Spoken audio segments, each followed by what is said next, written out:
जो यहाँ के समस्याओं मूलभूत चीज़ों को दिला सके, तब मैंने जाकर के इस स्टेप को लिया। यही उद्देश्य के साथ में हम जनता के पास जाएंगे और चुनाव जीतेंगे, इसमें कोई दो मत।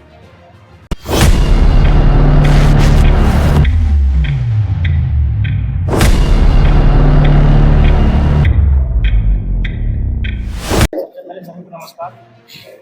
ये बड़का गांव का जो अभी मुद्दा है, विस्थापन का मुद्दा है, और उसको हम चाहते हैं कि इतना जोर शोर से इसको आगे बढ़ाया जाए ताकि जो कंपनियां भी आते हैं पहले सोच लें कि यहाँ पे किस प्रकार से हम काम करें।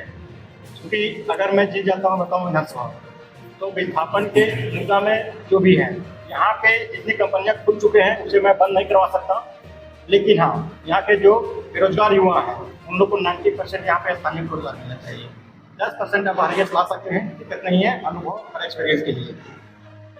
और जिस क्षेत्र में यहाँ पे कंपनियां नहीं खुली हैं, उस क्षेत्र के जनता का सहमति होता है जो सरकारी गाइडलाइन 80% है। जनता अगर चाहे 80% तो कंपनियां खुलेगा, ऐसा नहीं खुलेगा, क्योंकि जोर जबरदस्ती करने से क्षेत्र का नुकसान होता है। दूसरा चीज़ें हैं कि यहाँ पे जो कमीशन खोरी बढ़ चुका है, आज कोई भी निकलते हैं टेंडर वगैरह, तो उसमें मोटा मोटी समझ लें कि 40% भी काम नहीं हो पाता है, तो उसे भी समाप्त करना है।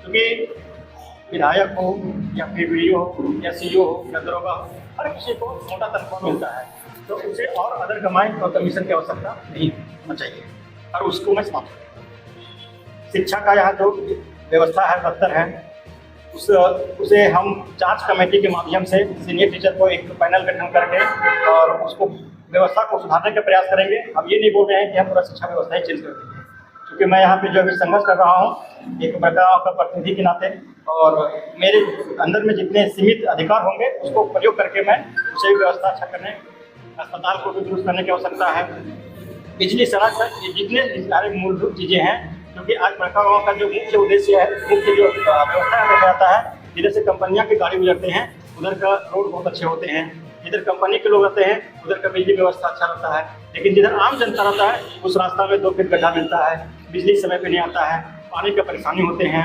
पोल्यूशन से लोग यहाँ पे जो हमारे जीवन प्रत्याशा है ज़्यादा दिन जीने का, वो कम होता चला जा रहा है। तो इन सब चीज़ों पर ध्यान देने की आवश्यकता है, क्योंकि केवल हम मानते हैं कि ऊर्जा के लिए कोयला चाहिए, लेकिन उसका मतलब ये नहीं कि हम लोगों को दोहन कर दें या फिर हम लोगों को जो उसका जीवन है उसको ध्यान न रखें। और यहाँ पे बड़का गाँव में ये सारा कुछ अनदेखा किया जा रहा है। अगर हम बात करें कमीशन खोरी, विस्थापन, शिक्षा, स्वास्थ्य, बिजली, सड़क, रोजगार, ये सब मूलभूत चीज़ें जितने सारे हैं बड़का गाँव में कुछ पूर्ण नहीं है, और इस सारे मुद्दा को लेकर के हम जनता के पास जाएंगे तो जनता मुझे जरूर स्वीकारेंगे, और हम जनता के विश्वास पे खरा हम भी उतरेंगे, इसमें कोई दो मत की बात नहीं है। क्योंकि बड़का गांव अभी एक बोला जाए कि ऐसा विधानसभा है जो दम तोड़ रहा है। यहाँ पे प्रशासन ना सुनता है, ना विधायक सुनता है। हम जैसे युवा को दर्द समझ सकते हैं, हम जैसे गरीब के बच्चे गरीबों का दर्द समझ सकते हैं, और जिन लोगों ने अमीरी में पला बढ़ा उन लोग को गरीब से कोई लेना देना नहीं होता है, और उन लोग गरीब का दुख दर्द नहीं समझ सकता है। लास्टली यही करना है कि अपने क्षेत्र में जितने अमीर विधायक चुनेंगे उतना ही लूटपाट अधिक होते हैं, और ये चीज़ हम लोग देखते आ रहे हैं। इसीलिए साधारण व्यक्ति, साधारण परिवार का हो तो उसमें कोई दिक्कत नहीं होना चाहिए, और मैं जनता के विश्वास पर खरा उतरूंगा, क्योंकि इन सारों मुद्दों को लेकर मैं जनता पर पहले भी गया हूँ। मैंने पूरा विधानसभा में डोर टू डोर कैंपेन किया है, डोर टू डोर घुमा है, और सबसे आशीर्वाद लिया है। सबों ने जब मुझे बोला कि हाँ आपके जैसा विधायक होना चाहिए, आपके जैसा प्रतिनिधि बड़का होना चाहिए।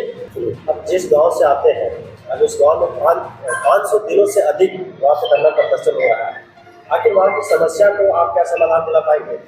जी बिल्कुल, क्योंकि वहाँ के जिस प्रकार से लोग एकजुट हैं और जिस प्रकार से कंपनियाँ अपना प्रपोजल रखते हैं, क्योंकि जो कंपनी पैसा देना चाहता है उससे अभी पूरा ज़मीन बेच दे एक व्यक्ति, तो वो अब हजारीबाग में 1 कट्ठा ज़मीन नहीं खरीद सकता है, और उसमें भी जो रैती ज़मीन है जिसका कागज़ है पूरा कंप्लीट है उसको पैसा देगा। बाकी जो डीएम लैंड है, गरमजुर्वा है, जिसको हमारे पूर्वजों ने अपना खून पसीना सींच के बनाया, उसका कोई वैल्यू नहीं दे रहा है। तो इस कंडीशन में मेरे गांव के लोग जो हैं, और मुझे कहीं ना कहीं वही सुविधा मिलता है।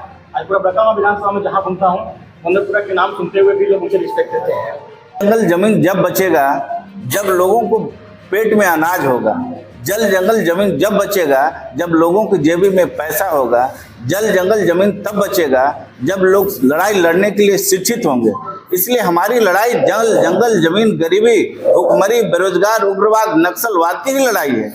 ये आम मतदाता के जेबी में कैसे पैसा जाए, आम मतदाता के बच्चे कैसे शिक्षित हों, इसकी लड़ाई लड़ रहा है राष्ट्रीय समानता दल। जब ये सारी चीजें हो जाएगी तो जल और जंगल जमीन विस्थापन सारा का सारा लड़ाई हम लोग लड़ लेंगे। और जब तक पेट में अनाज नहीं होगा, रहने का छत नहीं होगा, तब तक हम इस लड़ाई को लड़ नहीं सकते। हमारी लड़ाई बीच में अधूरी रह जाएगी।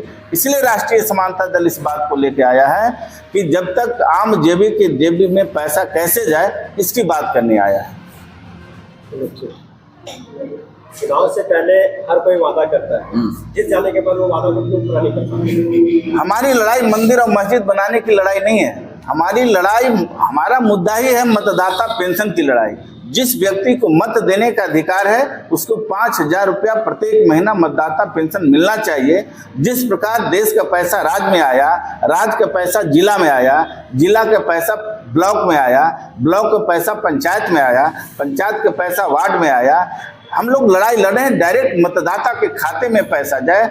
सरकार के पास मतदाता सूची लिस्ट है, लिस्ट निकाले, बैंक में खाता खोले, उसके खाता में हर एक महीना में 5,000 रुपया डाल दे। और यदि देश में पैसा नहीं होता तो मैं नहीं मांगता।